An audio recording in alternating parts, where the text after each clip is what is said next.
अस्सलाम वालेकुम अज़ीज़ तलबा। पहले भी हम 3 lectures about organic chemistry, aromatic hydrocarbon, benzene के बारे में हम पढ़ चुके हैं। बेंजीन की स्ट्रक्चर्स, बेंजीन की अहम reaction, electrophilic aromatic substitution reaction और सब्स्टिट्यूएंट इफेक्ट। अब हम ऑर्गेनिक केमिस्ट्री के चौथे लेक्चर्स की तरफ आते हैं। चौथे लेक्चर्स और जहाँ पर जो हम टॉपिक डिस्कस करते हैं आपके सामने वो हैं इम्पॉर्टेंट टर्म्स जो ऑर्गेनिक केमिस्ट्री में यूज़ होते हैं। इसके बारे में आपको बताते हैं कि वो इम्पॉर्टेंट टर्म्स क्या है, नाम है इसके, क्या इलेक्ट्रोफाइल्स क्या होती है, इसकी पहचान क्या है, डेफिनेशन क्या है, न्यूक्लियोफाइल क्या है और इसकी डेफिनेशंस क्या है, इसके एग्जांपल क्या है, फिर फ्री रेडिकल्स क्या होते हैं, इसकी डेफिनेशन, एग्जांपल, और ओल्ड बॉन्ड क्लीवेज किस तरह होती है, नए बॉन्ड फॉर्मेशंस किस तरह होते हैं, इसके बारे में आपको बताते हैं ताकि बाकी ऑर्गेनिक केमिस्ट्री की क्लियर कंसेप्ट आपके जहन में हो। इसके लिए बेसिक पॉइंट्स आपके साथ डिस्कस करते हैं। तो सबसे पहले जो टॉपिक है यहाँ पर है वो इसको मैं कहता हूँ इलेक्ट्रोफाइल।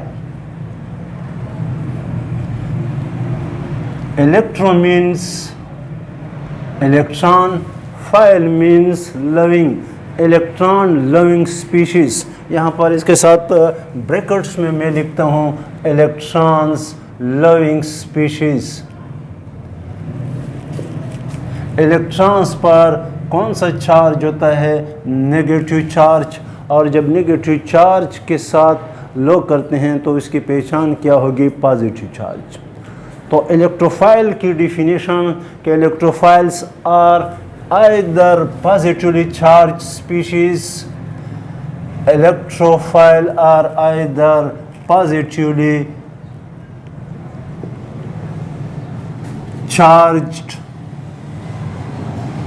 स्पीशीज़ को भी कह सकते हैं, पॉजिटिवली चार्ज स्पीशीज़ को भी हम इलेक्ट्रोफाइल्स कहते हैं, या ऐसी स्पीशीज़ या हैविंग इलेक्ट्रॉन डेफिशिएंट सेंटर,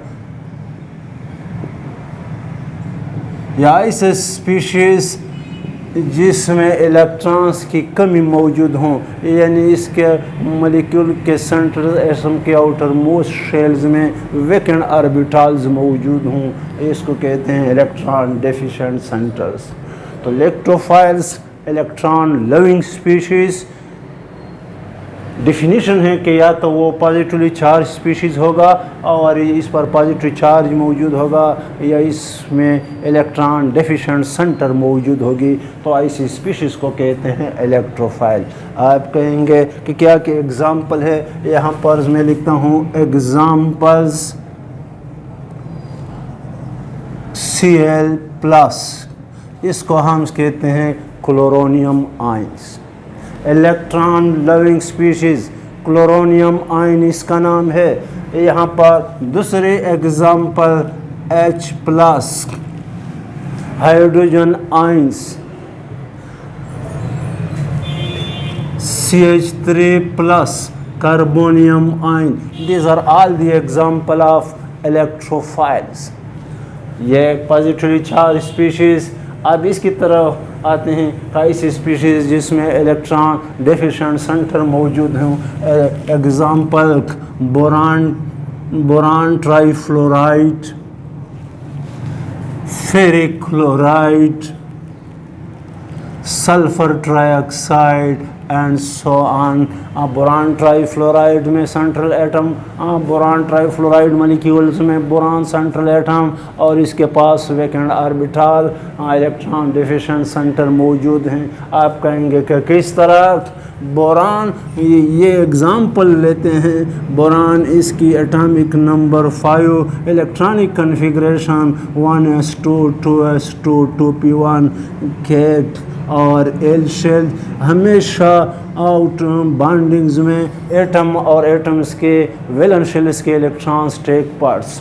तो आप देख रहे हैं कि बोरान के पास आउटर मोस्ट शेल्स में 3 इलेक्ट्रॉन्स हैं और 3 के 3 इलेक्ट्रॉन्स इन्होंने किसके साथ शेयर किए हुए हैं, फ्लोरीन के साथ। अब ये तमाम क्या हो गए, बॉन्ड स्पीयर हो गए। तो आप देखें कि इसके आउटर मोस्ट शेल्स में आप कितने इलेक्ट्रॉन्स आ गए, ये बॉन्ड स्पीयर 2 2 और 2 6 बनते हैं। और इसके पास एल शेल हैं, एल शेल्स में कितने ऑर्बिटल्स मौजूद होते हैं, 2s, p को p में p सब शेल्स में 3 orbital, 2px, 2py and 2pz, ये 4 ऑर्बिटल्स हैं। और इसमें हर ऑर्बिटल्स में 2 इलेक्ट्रॉन्स कैन एकोमोडेट। अब इसके पास कितने इलेक्ट्रॉन्स हैं, 6 इलेक्ट्रॉन्स हैं। सब अगर मैं इसको क्या करूं, इसको फिल करूं, इसको फिल करूं, इसको फिल, तो इसके पास अब भी 1 ऑर्बिटल्स वैकेंट्स मौजूद हैं। या अगर यहाँ पर इसमें आप इन्वॉल्व करें कि इसमें कौन सी हाइब्रिडाइजेशन है, sp2, तो 3sp2 हाफ फील्ड ओवरलैपिंग। अब एक ऑर्बिटल, अब भी p ऑर्बिटल इसके पास वैकेंट्स मौजूद हैं। Vacant orbital means electron deficient centre. तो इलेक्ट्रोफाइल्स बहुत अहम चीज़ हैं, ऑर्गेनिक केमिस्ट्री में बहुत इम्पॉर्टेंट टर्म्स हैं। इलेक्ट्रोफाइल्स जो इलेक्ट्रॉन्स की तलाश में, इलेक्ट्रॉन्स के साथ लो करते हैं, इलेक्ट्रॉन्स पर नेगेटिव चार्ज के साथ जब लो करते हैं तो इसकी पहचान क्या होगी, या तो इस पर पॉजिटिव चार्ज होगा, और या ऐसी स्पीशीज़ जिसमें इलेक्ट्रॉन्स की कमी मौजूद होगी, इलेक्ट्रॉन डेफिशिएंट सेंटर मौजूद होगा, तो ऐसी स्पीशीज़ को हम कहते हैं इलेक्ट्रोफाइल्स। इसके बाद जो दूसरा अहम टर्म्स हैं उसकी तरफ आते हैं, न्यूक्लियोफाइल कि न्यूक्लियोफाइल्स क्या होती है, न्यूक्लियोफाइल्स की डिफिनीशन, न्यूक्लियोफाइल की एग्जांपल्स। न्यूक्लियोफाइल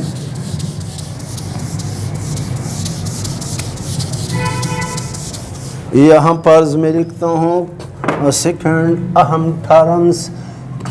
न्यूक्लियो निकला है न्यूक्लियस से, फाइल मीन्स लविंग, तो डिफिनीशंस क्या हो गया, न्यूक्लियस लविंग स्पीशीज़।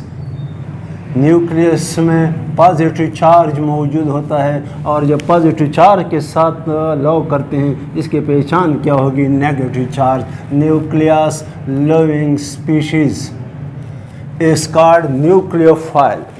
तो न्यूक्लियोफाइल जो हैं इसकी एग्जाम्पल क्या होती हैं या डिफिनीशंस कि nucleophiles are either negatively charge species, either negatively charge species, या तो इस पर नेगेटिव चार्ज मौजूद होगा, और या है ऐसी species having electron rich centres, या हैविंग ऐसी species having electron rich centres. क्या मतलब, आउटर मोस्ट मॉलिक्यूल के सेंट्रल एटम के आउटर मोस्ट शेल्स में फील्ड ऑर्बिटल्स मौजूद हों, तो ऐसी species having electron rich centre, ऐसी स्पीशीज को भी हम न्यूक्लियोफाइल्स कहते हैं। तो एग्जाम्पल यहाँ पर पहले केस की तरह यहाँ पर मैं लिखता हूँ, यहाँ ये न्यूक्लियोफाइल, उस केस में क्लोरोनियम आयन और इस केस में chloride ion, it is act as a nucleophiles. Hydride ion nucleophile, hydroxyl ion nucleophile, these are the example of nucleophiles. Positive के साथ मोहब्बत। और अब ऐसी species which having electron rich centre, यहाँ पर मैं लिखता हूँ अमोनिया। अमोनिया में सेंटर एटम नाइट्रोजन के आउटर मोस्ट शेल्स में 5 इलेक्ट्रॉन, 3 इलेक्ट्रॉन शेयरिंग, एक लोन पेयर इसके पास रहता है, एक फील्ड ऑर्बिटल इसके पास रहता है। ऐसी species having electron rich centre, they act as a nucleophiles. या यहाँ पर मैं लिखता हूँ वाटर में ऑक्सीजन के पास लोन पेयर्स मौजूद हैं, electron rich centre, act as a nucleophiles. तो ये कुछ एग्जाम्पल्स हैं न्यूक्लियोफाइल्स की, बहुत सारे example. Nucleophile, nucleus loving species, nucleus bearing a positive charge, और जब पॉजिटिव चार्ज के साथ मोहब्बत करते हैं इसकी पहचान क्या होगी? या तो उस पर नेगेटिव चार्ज होगा या ऐसी स्पीशीज़ होगी जिसमें इलेक्ट्रॉन रिच सेंटर मौजूद होगा, ये भी नेगेटिवली चार्ज। तो न्यूक्लियोफाइल और इलेक्ट्रोफाइल बहुत अहम टर्म्स हैं ऑर्गेनिक केमिस्ट्री में। इसके बाद इसकी तरफ आते हैं कि तीसरा फ्री रेडिकल्स क्या होते हैं। फ्री रेडिकल्स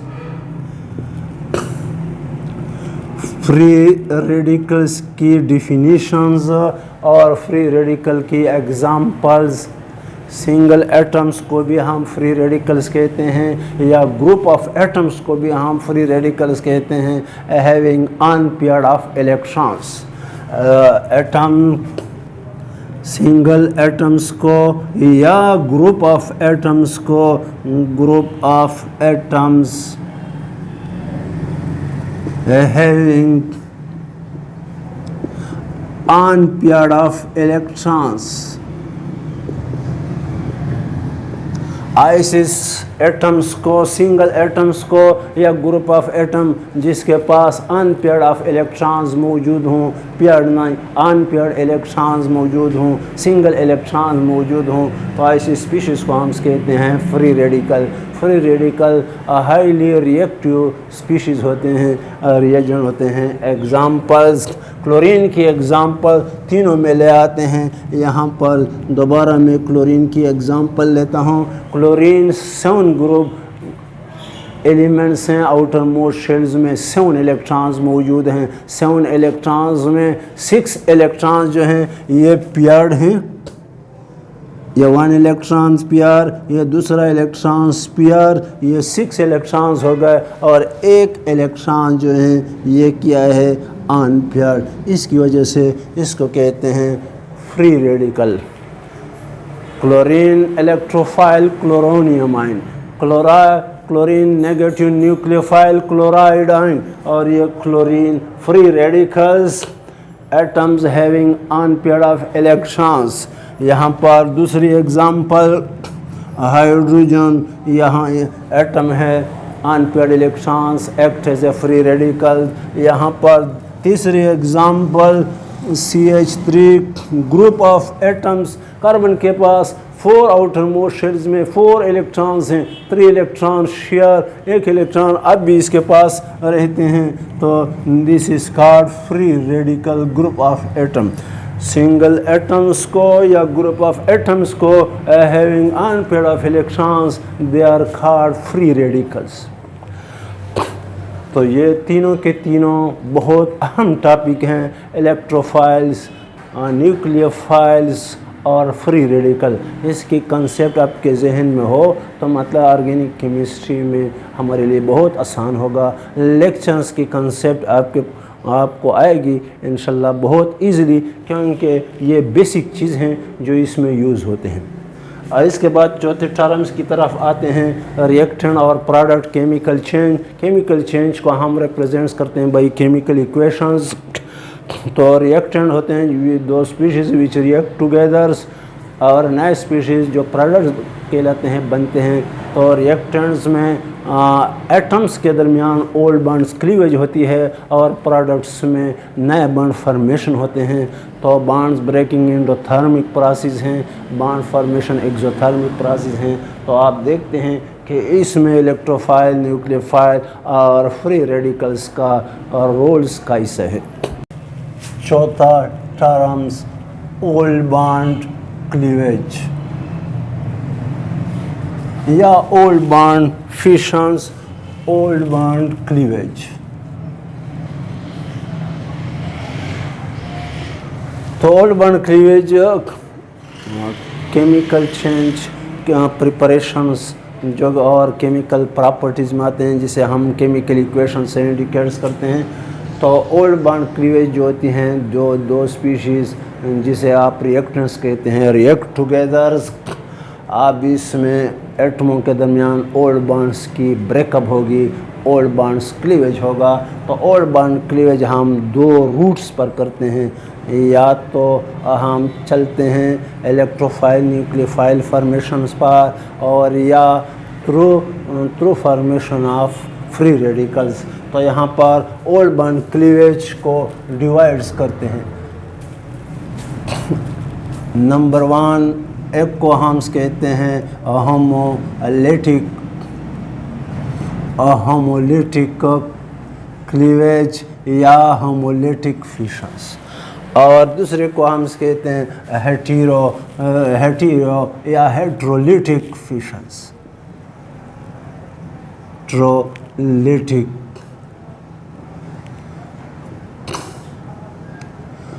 तो दोनों में क्या फ़र्क है? तो देखो, रिएक्टेंट्स, दो species which react together they are called reactants. तो अब इसमें हम एटमों के दरमियान रिएक्टेंट में ओल्ड बॉन्ड्स को ब्रेकअप करते हैं। बॉन्ड्स एटमों के दरमियान होता है ऑर्गेनिक केमिस्ट्री में। तो जब आप ओल्ड बॉन्ड्स क्लीवेज करते हैं, फिशंस करते हैं, और आपके पास बनते हैं फ्री रेडिकल, तो ऐसे फिशंस को, ऐसे क्लीवेज को हम कहते हैं homolytic fissions. Old bond cleavage through the formation of free radical. आप कहेंगे कि क्या एग्जाम्पल हैं? यहाँ पर क्लोरीन मॉलिक्यूल्स हैं। आप देखें कि क्लोरीन मॉलिक्यूल्स में बॉन्ड्स मौजूद हैं, और इस बॉन्ड की एग्जाम्पल हैं aspirin. They are vibrating with the characteristic frequencies. तो मतलब है कि इसके साथ जो एनर्जी मैच होती है वो है अल्ट्रावायलेट एनर्जी। अब अगर ये अल्ट्रावायलेट एनर्जी ये एब्ज़ॉर्ब करते हैं तो ये बॉन्ड स्ट्रेच होगा, तो मतलब है ये स्प्रिंग जो है ये ब्रेकअप हो जाएगी। और जब ये ब्रेकअप होगा तो देखो, क्लोरीन के पास अपना इलेक्ट्रॉन्स और दूसरे क्लोरीन के पास अपना इलेक्ट्रॉन, अनपेयर्ड इलेक्ट्रॉन्स, तो आपके पास ये दो फ्री रेडिकल्स बन गए। Free radicals. तो ऐसे क्लीवेज को, ऐसे फिशंस को हम कहते हैं होमोलिटिक फिशंस। जब हम रिएक्टेंट में ओल्ड बॉन्ड्स क्लीवेज करते हैं through the formation of free radical, ऐसे फिशंस को हम कहते हैं होमोलिटिक फिशंस। या दूसरी एग्जांपल यहाँ पर मैं लिखता हूँ, कार्बन और हाइड्रोजन्स के दरमियान बॉन्ड्स की क्लीवेज करते हैं। यहाँ पर देखो, हाँ, बॉन्ड्स की क्लीवेज करते हैं। कार्बन और हाइड्रोजन बॉन्ड्स को हम नॉन पोलर में काउंट्स करते हैं, क्योंकि इलेक्ट्रोनेगेटिविटी डिफरेंस कार्बन और हाइड्रोजन्स की वो किसी से 0.9 से कम है, तो ऐसे बॉन्ड्स को हम नॉन पोलर से काउंट करते हैं। आप कार्बन और क्लोरीन के बॉन्ड्स की स्ट्रेचिंग करते हैं, ब्रेकअप करते हैं, या थ्रू क्रैकिंग प्रोसेस पर या स्टीम पर क्रैकिंग करते हैं, स्टीम पर in the absence of air, या थ्रू कैटलिस्ट इसकी क्रैकिंग करते हैं, और ये बॉन्ड्स को ब्रेकअप करते हैं। तो आप देखो कि कार्बन के पास भी अपने इलेक्ट्रॉन्स हो गया, ग्रुप ऑफ एटम्स बन गई, मिथाइल फ्री रेडिकल बना, और हाइड्रोजन ये फ्री रेडिकल्स बने, फ्री रेडिकल। तो ओल्ड बॉन्ड्स क्लीवेज करते हैं through the formation of free radicals. जब बॉन्ड्स ब्रेकअप करते हैं और फ्री रेडिकल्स बनते हैं तो ऐसे फिशंस को हम होमोलाइटिक फिशंस कहते हैं। और जब हम ओल्ड बॉन्ड क्लीवेज करते हैं through the formations of electrophile nucleophile, old bonds breakup करते हैं और बनाते हैं इलेक्ट्रोफाइल और nucleophile, positively charge species, negatively charge species. तो ऐसे फिशंस को हम कहते हैं हेट्रो या heterolytic fission, heterolytic fission. Examples आप कहेंगे कि किस तरह, यहाँ पर मैं लिखता हूँ कि ये कार्बन्स और हेलोजन्स के दरमियान, कार्बन और हेलोजन्स के दरमियान ये बॉन्ड्स को ब्रेकअप करते हैं, कार्बन और हेलोजन बॉन्ड्स। तो पहले से भी हम इंडिकेट्स करते हैं कि ब्रोमीन जो हैं ये मोर इलेक्ट्रोनेगेटिव हैं देन कार्बन्स। इसको का क्या मतलब है? आयनिक कैरेक्टर ऑफ कोवेलेंट बॉन्ड या पोलर कोवेलेंट बॉन्ड, और इशारा है कि bromine more electronegative than carbon. अब इसको हम पोलर मीडियम में डालते हैं तो ये आयनाइज होगा। तो यहाँ पर आप देख रहे हैं कि देखो पोलर मीडियम में डालते हैं, कार्बन और ब्रोमीन्स के दरमियान ओल्ड बॉन्ड्स की क्लीवेज करते हैं, और इशारा लिखा है कि bromine more electronegative than carbon. Electronegativity, a power of an atom in a molecule to attract the shared pair of electron towards itself. तो इलेक्ट्रोनेगेटिविटी पावर हेलोजन ब्रोमीन की ग्रेटर है देन कार्बन्स। और यहाँ पर ये मैं एरो लगाता हूँ, और एरो की जो हेड्स हैं आप देख रहे हैं कि ये बॉन्ड्स जो कार्बन और हेलोजन्स के दरमियान में ब्रेकअप कर रहा हूँ, इसका मतलब है कि शेयर्ड पेयर्ड इलेक्ट्रॉन जो हैं ये ब्रोमीन कैप्चर कर रहे हैं, गेन कर रहे हैं और बॉन्ड्स को ब्रेकअप करते हैं।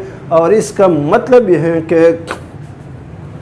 कि कार्बन्स की इलेक्ट्रॉन्स भी ब्रोमीन ने गेन कर दी। जब आप ओल्ड बॉन्ड्स ब्रेकअप हो गए तो यहाँ पर मैं लिखता हूँ 3 अल्काइल ग्रुप हैं R3C, कार्बन पर पॉजिटिव चार्ज लिखता हूँ। क्या मतलब कि कार्बन अपने इलेक्ट्रॉन्स से महरूम हो गया, तो इलेक्ट्रॉन्स की कमी आ गई, पॉजिटिव चार्ज, और ब्रोमीन ने इलेक्ट्रॉन्स गेन कर दिया, उस पर नेगेटिव चार्ज। तो आप देख रहे हैं कि ये ब्रोमाइड आयन और ये carbonium ion, this is called electrophile and this is called nucleophile. Species बन गए, इसको कहते हैं इलेक्ट्रोफाइल और इसको कहते हैं न्यूक्लियोफाइल्स। तो अजीज़ तलबा, आप हमने हेट्रोलिटिक फिशंस देख लिया, मैंने ओल्ड बॉन्ड्स क्लीवेज कर दी एटमों के दरमियान। यहाँ पर कार्बन और हेलोजन्स की बॉन्ड्स को ब्रेकअप कर दिया मॉलिक्यूल्स के अंदर पोलर मीडिया में। तो ब्रोमीन ने कार्बन्स का इलेक्ट्रॉन्स गेन कर दिया, कार्बन अपने इलेक्ट्रॉन से महरूम हो गया और ब्रोमीन ने इलेक्ट्रॉन्स गेन कर दी।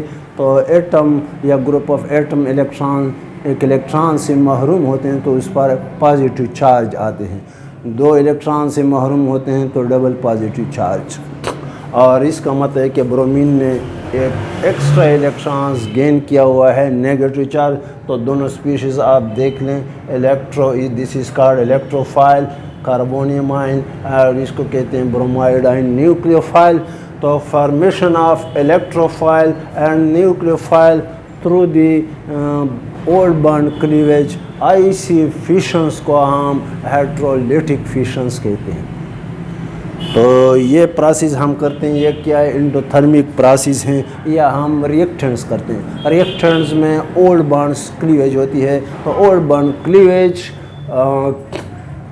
या तो हम फ्री रेडिकल्स के रूट पर जाएंगे या through the formation of electrophile nucleophile के रूट पर जाएंगे। फिर हम रिएक्टेंट और रिएक्शंस के नेचर को देखेंगे कि कौन सा सूटेबल हैं, कौन सा मौजू है या किसकी मैकेनिज़्म नॉन है। तो उसी रूट पर चलते हैं कि यहाँ पर फ्री रेडिकल्स का कंसेप्ट सही है या मतलब ये हैं इलेक्ट्रोफाइल न्यूक्लियोफाइल्स का बाहर रिएक्शन की मैकेनिज़्म इज़ नॉट नॉन। यह आपके जहन में होना चाहिए अजीज़ तलबा कि हर रिएक्शन की मैकेनिज़्म नॉन नहीं होती। बाहर के जब हम रिएक्टेंट से प्रोडक्ट्स बनाते हैं तो कुछ न कुछ कंसेप्ट तो होता है कि होना चाहिए कि रिएक्टेंट्स में ओल्ड बॉन्ड क्लीवेज होती है, जो कि एंडोथर्मिक प्रोसेस किस तरह होती है। प्रोडक्ट्स में नए बॉन्ड्स फॉर्मेशन होते हैं इस तरह, जो कि एक्सोथर्मिक। तो ये चौथा टर्म ओल्ड बॉन्ड्स क्लीवेज जो रिएक्टर में हम करते हैं और देखते हैं केमिकल प्रोसेस, केमिकल चेंज, इसमें हम फिर रूट्स को देखते हैं कि कौन से रूट्स पर जाएं। इसके बाद पांचवा टर्म जो हैं वो प्रोडक्ट्स की तरफ आते हैं कि प्रोडक्ट्स में एटमों के दरमियान नए बॉन्ड्स बनते हैं और बॉन्ड फॉर्मेशन जो होती है ये एक्सोथर्मिक प्रोसेस हैं, इनसे एनर्जी रिलीज़ होती है क्योंकि अट्रैक्शन होती है, अट्रैक्शन से एनर्जी रिलीज़।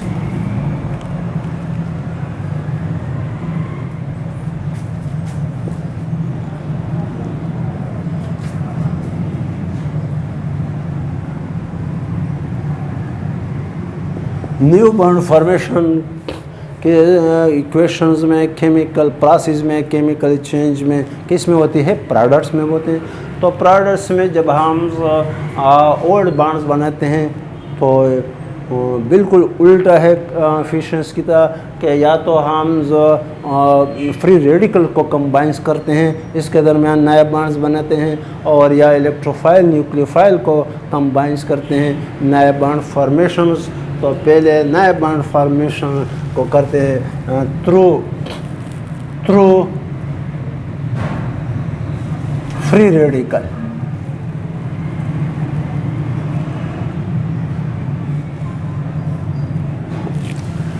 तो थ्रू फ्री रेडिकल्स कम्बिनेशंस पर हम प्रोडक्ट्स बनाते हैं। यहाँ पर आप देखो कि यहाँ पर एक मिथाइल फ्री रेडिकल्स हैं, मिथाइल फ्री रेडिकल, और दूसरा मिथाइल फ्री रेडिकल, दोनों फ्री रेडिकल्स हैं।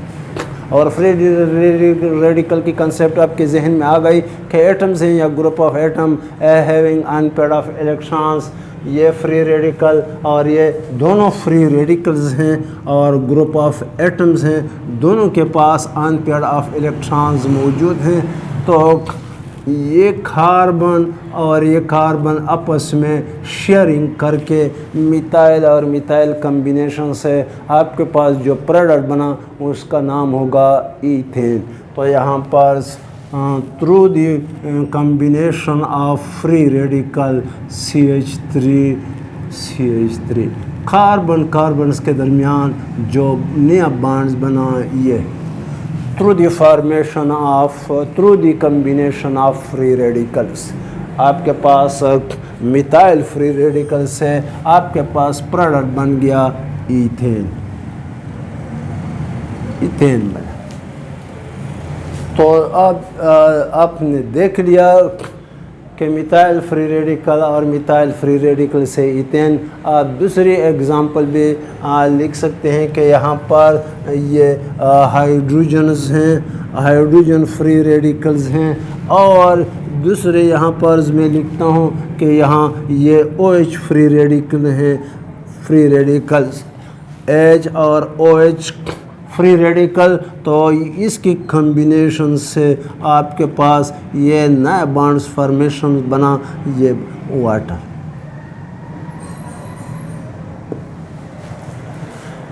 ये हाइड्रोजन और OH में ऑक्सीजन के पास अनपेयर्ड इलेक्ट्रॉन्स मौजूद, ये आपस में शेयरिंग करके आपके पास नया बॉन्ड्स बना हाइड्रोजन और ऑक्सीजन, और प्रोडक्ट आपके पास बन गई H2O। तो न्यू बॉन्ड फॉर्मेशन प्रोडक्ट में through the combination of free radical और बॉन्ड फॉर्मेशन जो है ये एक्सोथर्मिक प्रोसेस होता है, चूँकि अट्रैक्शन होती है, अट्रैक्शन से एनर्जी रिलीज़ होती है, इसमें एनर्जी बॉन्ड्स तोड़ना endothermic process, bond formation exothermic process. तो दूसरा route through the combination of electrophile and nucleophiles, और वो रूट भी हम देखते हैं नए bond formation through the combination of electrophile and nucleophile. ये आपके जहन में होना चाहिए। फ्री रेडिकल जो होते हैं ये हाईली रिएक्टिव होते हैं, highly reactive. new bond formation through combination of electrophile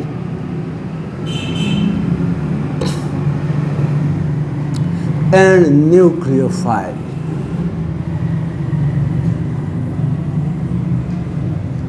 Electrophile, you know, electron loving species. Nucleophile means nucleus loving species. Electrophiles पर क्या होती है, पॉजिटिव चार्ज, न्यूक्लियोफाइल पर नेगेटिव चार्ज, या इलेक्ट्रोफाइल में इलेक्ट्रॉन डेफिशिएंट सेंटर, न्यूक्लियोफाइल में electron rich centre. तो example यहाँ पर मैं लिखता हूँ, देखो कि यहाँ पर ये CH3 CH3 secondary carbonium ion, this is called electrophile और इसका नाम है secondary carbonium ion. Secondary carbonium ion, secondary carbonium ion की डिफिनीशन है कि वो कार्बन जिस पर पॉजिटिवली चार्ज होगा कार्बोनियम आयन, और वो कार्बन मज़ीद अदर टू कार्बन के साथ लिंक होता है, तो ऐसे कार्बोनियम आयन्स को सेकेंडरी कार्बोनियम आयन्स कहते हैं। और इसके साथ मैं लिखता हूँ इलेक्ट्रोफाइल, कि दिस इज़ इलेक्ट्रोफाइल। और यहाँ पर मैं न्यूक्लियोफाइल लेता हूँ, hydroxyl ion, negatively charge species which acts as a nucleophile, hydroxyl ion nucleophile। तो इलेक्ट्रोफाइल और न्यूक्लियोफाइल्स को कंबाइंस करते हैं, ये इलेक्ट्रॉन डेफिशिएंट्स हैं, ये इलेक्ट्रॉन रिच हैं। इसका मतलब है कि इन्होंने एक एक्स्ट्रा इलेक्ट्रॉन्स गेन किया हुआ है। इसका मतलब है कि ये अपने एक इलेक्ट्रॉन से महरूम हो चुका है। तो देखो ये कम्बिनेशन इस तरह करते हैं कि इनसे जो इलेक्ट्रॉन्स हैं वो इलेक्ट्रोफाइल्स की तरफ, यानी इन्होंने जो एक्स्ट्रा इलेक्ट्रॉन्स गेन किया उसको दे दिया, पॉजिटिव चार्ज ख़त्म, फ्री रेडिकल, और उन्होंने जो एक्स्ट्रा इलेक्ट्रॉन लॉस कर दिया फ्री रेडिकल, तो ये फ्री रेडिकल बन गया, ये भी फ्री रेडिकल। तो फ्री रेडिकल की कम्बिनेशन से कार्बन और ऑक्सीजन के दरमियान नया बॉन्ड्स बन गया, और ये पॉजिटिव चार्ज और नेगेटिव चार्ज न्यूट्रलाइज ख़त्म हो गई। तो प्रोडक्ट आपके पास बन गया। यहाँ पर मैं लिखता हूँ CH3 CH3। यहाँ पर देखो ये नेगेटिव, ये प्लस माइनस ख़त्म, कार्बन और ऑक्सीजन के दरमियान नए bond formation through the combination of electrophile and nucleophile, और इसको हम कहते हैं जनरली सेकेंडरी जनरली इसको कहते हैं सेकेंडरी अल्कोहल। कॉमन नेम इसका है सेकेंडरी प्रोपाइल अल्कोहल या isopropyl alcohol, secondary propyl alcohol, या आईयूपैक नाम, इस आईयूपैक नेम है इसका propane two all, propane two all. तो नए bond formations through the combination of electrophile and nucleophile. Electrophiles, electron loving species, nucleophiles, nucleus loving species। ये positive के साथ मोहब्बत और ये नेगेटिव के साथ मोहब्बत, अट्रैक्शन से नया बॉन्ड्स फॉर्मेशन, जो कि कौन सा नया बॉन्ड बन गया, कार्बन और ऑक्सीजन के दरमियान ये बॉन्ड बन गया, प्लस माइनस ख़त्म, और आपके पास जो प्रोडक्ट बना उसका नाम है क्या, जनरली अल्कोहल इसको कहते हैं। तो ये कुछ इम्पॉर्टेंट टर्म्स हैं जो कि हम ऑर्गेनिक केमिस्ट्री में यूज़ करते हैं। इलेक्ट्रोफाइल्स हैं, न्यूक्लियोफाइल्स हैं, फ्री रेडिकल्स हैं, और इसकी एग्जांपल और डेफिनेशंस, और फिर ओल्ड बॉन्ड क्लीवेज रिएक्टेंट्स में, प्रोडक्ट्स में नए बॉन्ड फॉर्मेशंस, ये इसकी कंसेप्ट, ये बेसिक चीज़ें हैं जो कि अगले ऑर्गेनिक केमिस्ट्री के लेक्चर्स के लिए आपके लिए बहुत अहमियत रखते हैं, और ऑर्गेनिक केमिस्ट्री की सही कंसेप्ट आपके जहन में होगी, सही मैकेनिज़्म आपके जहन में होगा, सही आप ऑर्गेनिक केमिस्ट्री आप सीख सकेंगे। तो यहाँ पर इस केस में हम अगले टॉपिक्स की तरफ जो हम आते हैं, वो फिर हम स्टार्ट करते हैं अल्केन, चूँकि आसान है। अगला टॉपिक हमारा टारगेट होगा वो अल्कीन होगा। तो अल्कीन में अल्कीन की नोमेनक्लेचर के बारे में, या अल्कीन जो हैं वो अल्कीन की जो स्ट्रक्चर्स हैं on the basis of hybridization, या अल्कीन की प्रिपरेशंस हैं, या अल्कीन की केमिकल रिएक्टिविटी हैं, केमिकल रिएक्शंस हैं, वो डिस्कस करते हैं। तो हमारा अगला टॉपिक जो होगा वो क्या होगी, क्या होगा, अल्कीन के बारे में है इंशाल्लाह। वो फिर हम अगले लेक्चर्स में पढ़ेंगे अल्कीन। अल्कीन की पहचान, functional group, double bonds, ANE का मतलब है डबल बॉन्ड्स। जनरल फार्मूला है इसका CnH2n। तो फर्स्ट अल्कीन, आइयोपेक नेम पढ़ते हैं इथीन, 2 कार्बन वाले अल्कीन को ethene, 3 carbon propene, butene, pentene, hexene, और कॉमन नेम में 2 कार्बन वाले को क्या हम इथाइलिन, प्रोपाइलिन, ब्यूटाइलिन। तो जनरल फार्मूला CnH2n, यह इसका जनरल फार्मूला है। अल्कीन की पहचान, अल्कीन की फंक्शनल ग्रुप, डबल बॉन्ड, तमाम रिएक्टिविटी अल्कीन्स की जो होती है, अल्कीन की जो अहम रिएक्शन है वो इलेक्ट्रोफिलिक एडिशन रिएक्शन, वो पाई बॉन्ड्स की वजह से होती हैं, डबल बॉन्ड की वजह से होती है, which act as a nucleophile. तो पहले अटैक इस पर करते हैं इलेक्ट्रोफाइल, इसलिए इसकी अहम रिएक्शंस के नाम है इलेक्ट्रोफिलिक एडिशन रिएक्शंस।